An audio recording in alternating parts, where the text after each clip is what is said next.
Hey, what's up, all my positive people? Thank you for tuning back into the Permanent Lifestyle Podcast, your home for positive, informative, and life-changing conversations. And man, do I ever have a life-changing conversation for you today. Today, I have interviewed the legendary, iconic Robyne Robinson. Yes, the Robyne Robinson. If you grew up in the Twin Cities area of Minnesota, you know who this person is. And we had such a long conversation, we had to break up the episodes into two parts. So this first episode, and the first part of this episode, we talked about how Robyne Robinson got her start in the news. And most importantly, we're gonna talk about why she left Fox 9 News at the top of her career. At the top, she left. She's never really talked about this that I know of publicly. So check this out. And welcome to the Permanent Lifestyle Podcast, your home for positive, informative, and life-changing conversations and content. And as always, our podcast is hosted by William Schultz. We hope you enjoy today's episode. All right, everybody. What's up, all my positive people? Welcome to the Permanent Lifestyle Podcast, your home for positive, informative, and life-changing conversations. Man, today I am so excited. I have an amazing guest. I have the legendary Robyne Robinson here with me today. And, it's just an honor to have her here on the show because she's an icon in our community here in the Twin Cities and probably just even the Midwest in general. A lot of us have grown up watching her, and she's actually played a huge role in the things that we see and hear on television right now to this day. And we'll talk about that a little bit today as we get into our podcast. But I would just want to welcome you, Robyne, to the show. Thank you for being here today. William, thank you. That's a huge introduction. I don't know if I'm worthy of all that. And legendary, I might say infamous, might be the But thank you very much. Well, I don't know if you can have one without the other here in 2020. So, True. We'll leave it. We'll give you dual titles in that respect. So I like to always start off my show kind of how we met. And I don't know if you remember this, but man, this was probably like 20 years ago or so. I was at the Mickey's Diner at 3 a.m. And that time in my life as a really different human being. And I was like pretty tipsy to be nice. I was probably high a little bit. I was in there with a young guy of mine and I was sitting there eating or something. I looked up and I saw you with, I think your cousin at the time. I was like, oh shit, that's Robyne Robinson. And you were like, shh, keep it down. And then we just started kind of like talking a little bit. And I was chopping it up with you and your cousin. And then you gave me your email. And then we kind of exchanged some emails. You invited me to an art gallery showing. And I think we've just been kind of like social media pals ever since then. And not in constant communication, but dropping a comment or an inbox here and there. So that's, do you remember that encounter? Yes, I do. Do you? Because I don't like to kind of be out when everybody else is out. You find out interesting things with people when you are really in the street with, you can go to a million dinners and benefits, but it's really being out with people that excites me. And I love Mickey's. Mickey's is only interesting at like 3 o'clock in the morning. Right. So yeah, I want to kind of go to Mickey's then, because then you really kind of get to see a slice of life that most people don't see, don't want to see, avoid, and you can talk to people that are living their lives, and it gives you some tales and warnings and kind of just life advice sometimes when you chop it up with people. Yeah. Plus, the food is the bomb. Yeah. So, if I get an urge and I'm up, it's like, let's go to Mickey's. Right. For if sure. I can find someone to go with me, I'm there. And so, I'm just, people blossom, and you have truly blossomed. And you are so positive. And before you even start the podcast, I was kind of following your words of wisdom. And I have some friends that have some social media pages that they asked me to kind of attend to, and I really kind of wanted them to direct them to your site, because you are so positive, and it's great to see that you have really come into your own doing what you want to do. So obviously that encounter was for a reason. It's come full circle. Right. Wow. Yeah, I didn't even think of that. Thank you for those kind words. I really appreciate that. And for our listeners that aren't from the Twin Cities, so Robyne Robinson, the reason why when I introduced her as an icon and here in the Twin Cities, she was the first African-American woman, Black woman on news, period, to be on the prime time. No. That's not true. In Minnesota? See, there were others before me. Oh, really? Yes. There was Carolyn Brookter, who was at Channel 5, which was the ABC station in Minnesota. There's Darian Ward, who was at Channel 4, WCCO, the CBS station. And there was Amy Powell, who was at KARE 11. Amy Powell is related to Carl Lumley. That's her brother, the famous actor. And they're both from the Twin Cities. Okay. So there were people before me, but they were not prime time. I was the first African-American prime time news anchor. I came into your house at night. Yes. Everybody else came in at noon or early morning. Yeah, no, you're right. I was the first sister to hold down the desk at night. That is that is a big thing because Black people did not get that responsibility then. And in considering our market too here in the Twin Cities in Minnesota, that's even doubly amazing thing because this is a white market. Let's be honest. It's a very white market. When at the time I think we were less than 12% of the city population and only about 6% of the state population. Yeah. So it was very white. But I am one of those people that have always liked a challenge. And I grew up in predominantly white schools. Although I lived in Park Manor, which is kind of adjacent to Hyde Park in Chicago, my parents were educators and they both worked in the Chicago public schools. They wanted better for us. And so they sacrificed a lot to send us to private schools where I was usually one of 4 or one of 3, Black students in a class. Sure. So that wasn't unusual to me. So I'm also a big believer. I come from people that come from both sides of the political spectrum.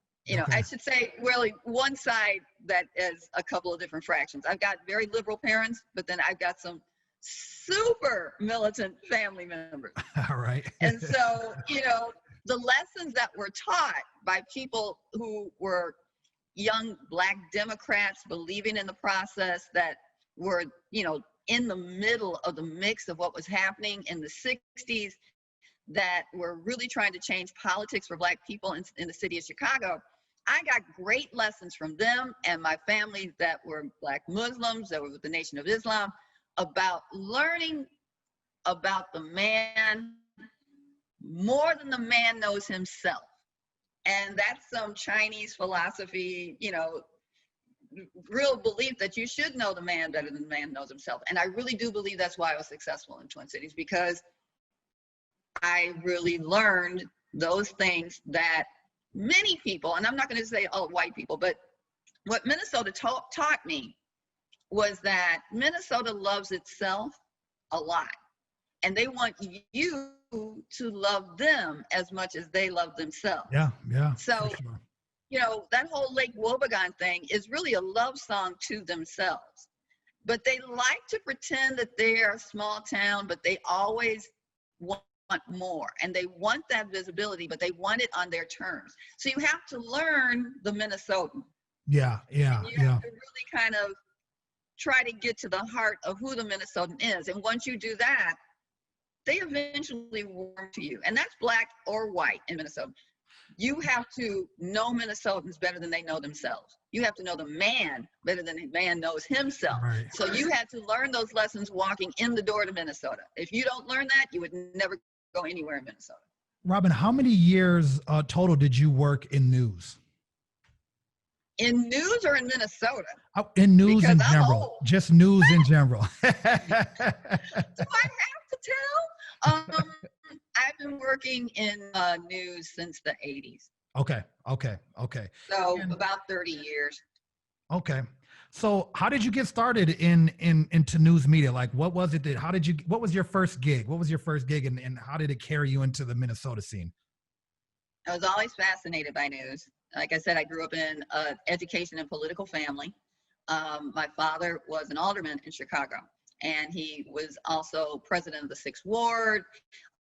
His best friend was Eugene Sawyer, who was mayor of Chicago. I mean, they were a very tight-knit group of Black people who really believed in progress for Black people in Chicago under the weight of the daily machine. And so my father would, he subscribed to every magazine that was out there. It was U.S. News and World Report, Time, Newsweek. And he expected us to have read something in that magazine. And then at dinner, we would watch the Huntley Brinkley Report or Peter Jennings on ABC News. Okay. And then he would turn the TV off, and we were expected to discuss what was either in the news or what we read in one of those magazines. So from a very early age, you know, this is at the time that Watergate was happening. It was the 70s. I was in maybe 6th grade, 12 years old. And these things fascinated me. My father's friends fascinated me, to see people that were movers and shakers in the community and politics, that people that shook hands and made deals, and to watch the machine in action, and then watch the news and watching Watergate unfold. And then it was just at the point where civil rights were starting to explode and women's rights were starting to explode. So now I'm starting to see young, beautiful Black women on the air, like Janet Langhart. Janet Langhart was the weather girl at WBBM in Chicago for many years. She went on to marry Louis Freeh, who was the head of the CIA. Oh, wow. Or okay. FBI. Okay. But I mean, these were young Black women like Michelle Clark, who was the first Black correspondent for CBS News. She was killed tragically in a plane crash. But those were the women that I was watching. It was the Carol Simpsons who were coming up on ABC News. And they were classy, and they were regal, and they knew everything about what was happening in the community, and they made people talk to them. Do you think they didn't dance? Did you didn't shake their ass? Well, that's what I was just gonna ask you that. Did you model yourself after them? Because I remember years ago, I remember posting on Facebook, it was like, I think Robyne Robinson is like the epitome of what a woman should be. She's classy, she's smart, she's intelligent, you know, and did you kind of, because you just described exactly how I view you, did you model kind of your new style after those women? I can't say I modeled it after them, but I watched them intently. You know, I watched. The thing that I think that really grabbed me was Carol Simpson. She, at the time, was anchoring the weekend desk for ABC. And ABC did a production shot that started wide and low. So when they came to the news, the anchor was in a distance looking at their scripts and preparing.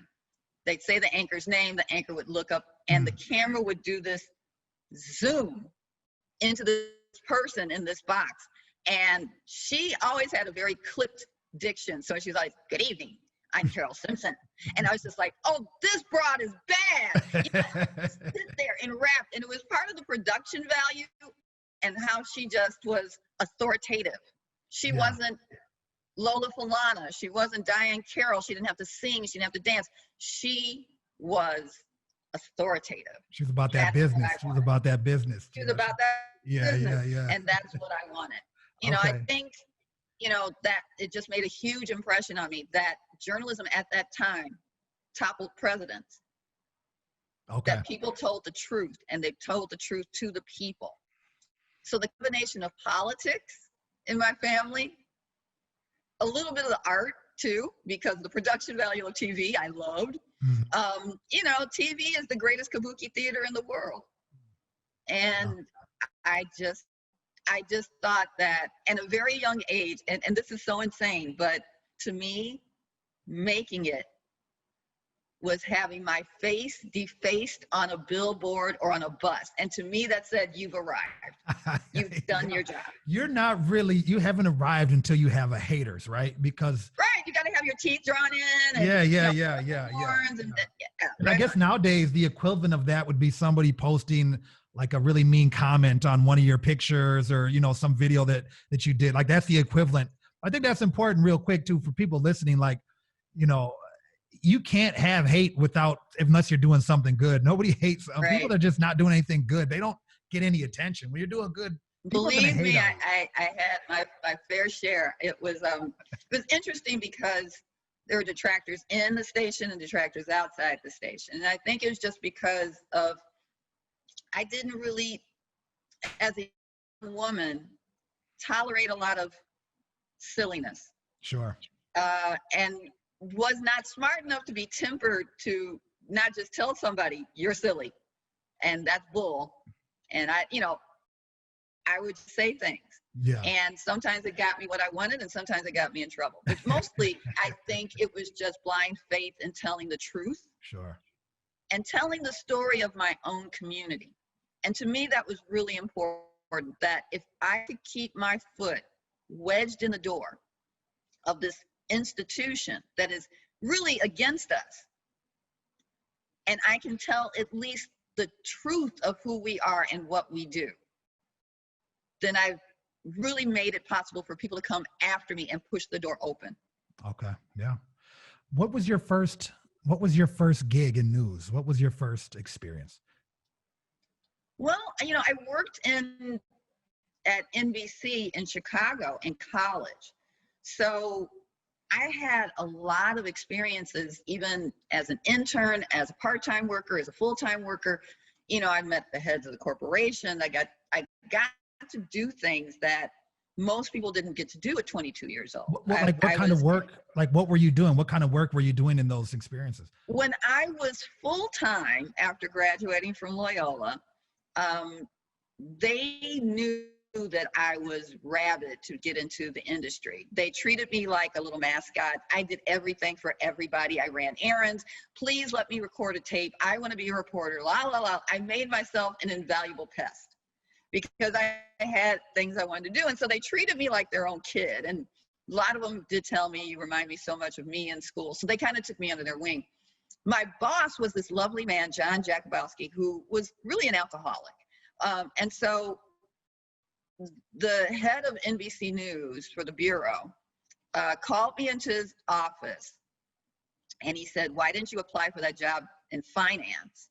And I said, because I don't want to be in finance. I want to be a reporter. And he's like, we're holding that job open for you because we really want you to take care of John, get the bills paid, make sure New York knows that all the bills are paid in full, keep the balances, keep an eye on John. You can do whatever you want after that. And so they allowed me to use equipment. They would edit it for me. I'd send tapes out for free.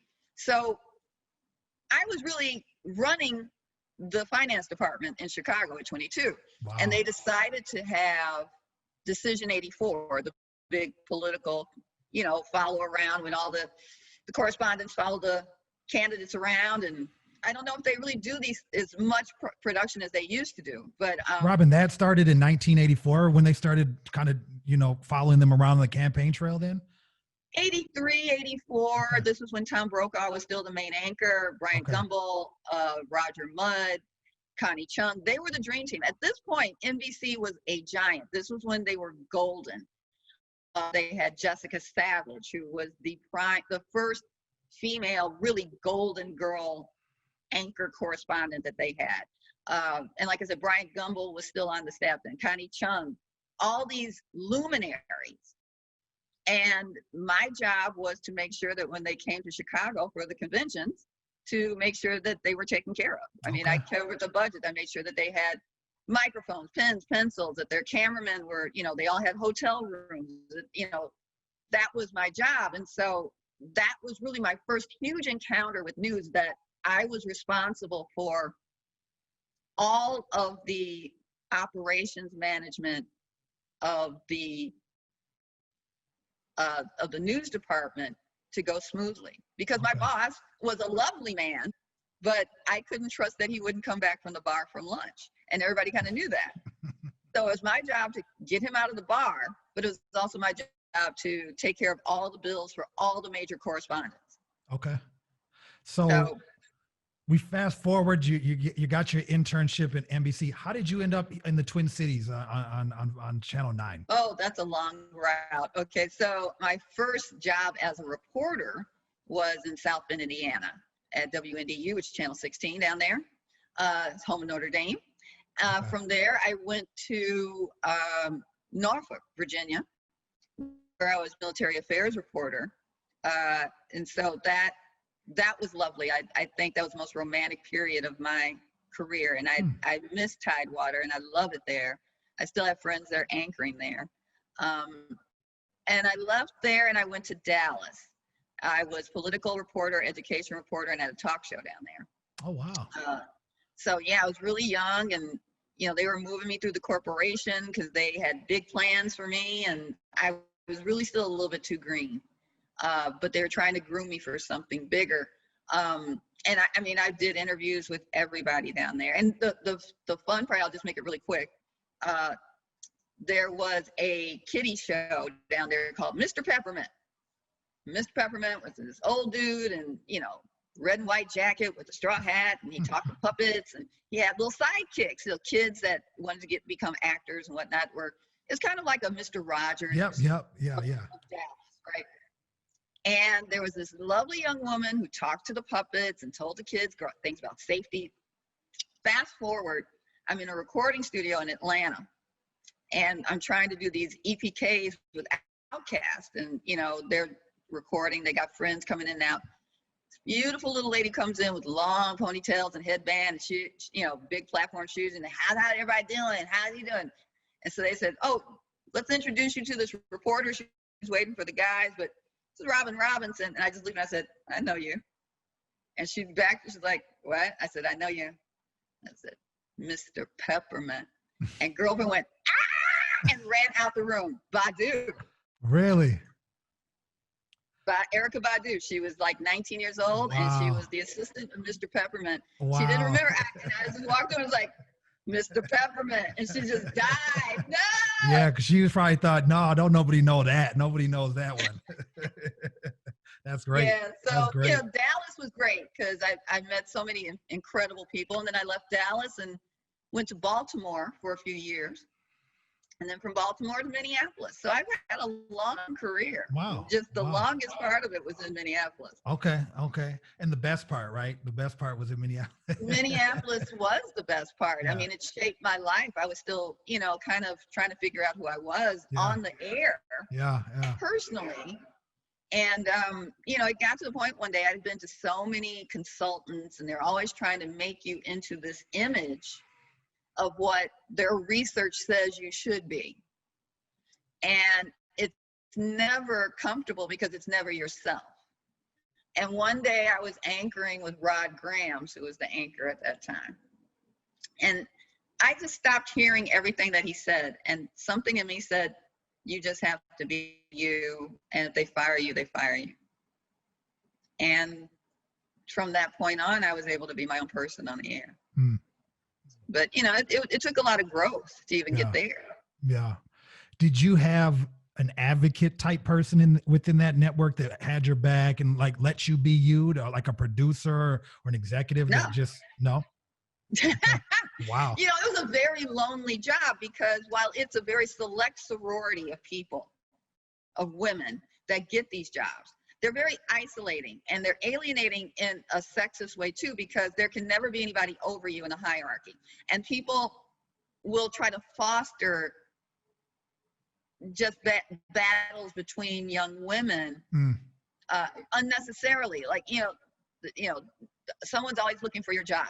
Yeah, it's real cutthroat type situation. It's very cutthroat. Yeah, it's I can cutthroat. see that. I can see that. And so, you see instances where anchors go on maternity leave, and when they come back, their job is gone because somebody went in and started, asking for their job. Yeah. But also it's fostered. You can never have two anchor women in the room because then, the staff is coming going, so what do you think? What do you think? And it's like, I don't think anything. She's another anchor, but they want to see some kind of cat fight that is unwarranted. There's room for everybody. So it's a lot of racism and sexism, and it's very alienating. And so the hard part was a lot of times that people didn't talk to each other from the different stations either. There was Twin Cities Black Journalists, but in some ways it was for print, not for TV people at the time. And they were on a different agenda that I was on, and I just didn't feel that it was a comfortable fit for me. So I kind of felt isolated in some ways, and a lot of crap went down that I really couldn't talk to people about. Sure. So, you know, you were just really your own advocate many times. You had to go in and fight for what you wanted, and have a plan for what you wanted. And you just never take no for an answer. You know, you carve your niche in such a way that you are invaluable to the station and you are important to the community. Yeah. And that's what I really focused on. So before we get into kind of the main topic we're going to discuss, why did you, after your, why did you leave? It seemed like when you kind of took a step back from movies, like you were still at the top of your game. I felt like, Fox seemed like they were getting money, because the studios and the production value was going up, right? Quite a bit, probably after once Fox, as a whole, as a national network became more powerful and had deeper pockets, it seemed like that money was trickling down into our local station because, as you know, you worked here for so many years, the production quality wasn't the same as some of the other networks here. But, it seemed like when you left, Fox locally here was kind of at the top. Why did you take a step back? It was not a good relationship. I had a friend message me and it said 3 words: Fox equals evil. And I said, don't send me stuff like that. I got to work for these people. I got to have a relationship. And really it was difficult because it became much more conservative. It was difficult to go out in the community and people say, wait a minute, how are you on Fox? That's a really conservative station, and be hit with that and be hit with it in the station too. I was not really their girl. Yeah.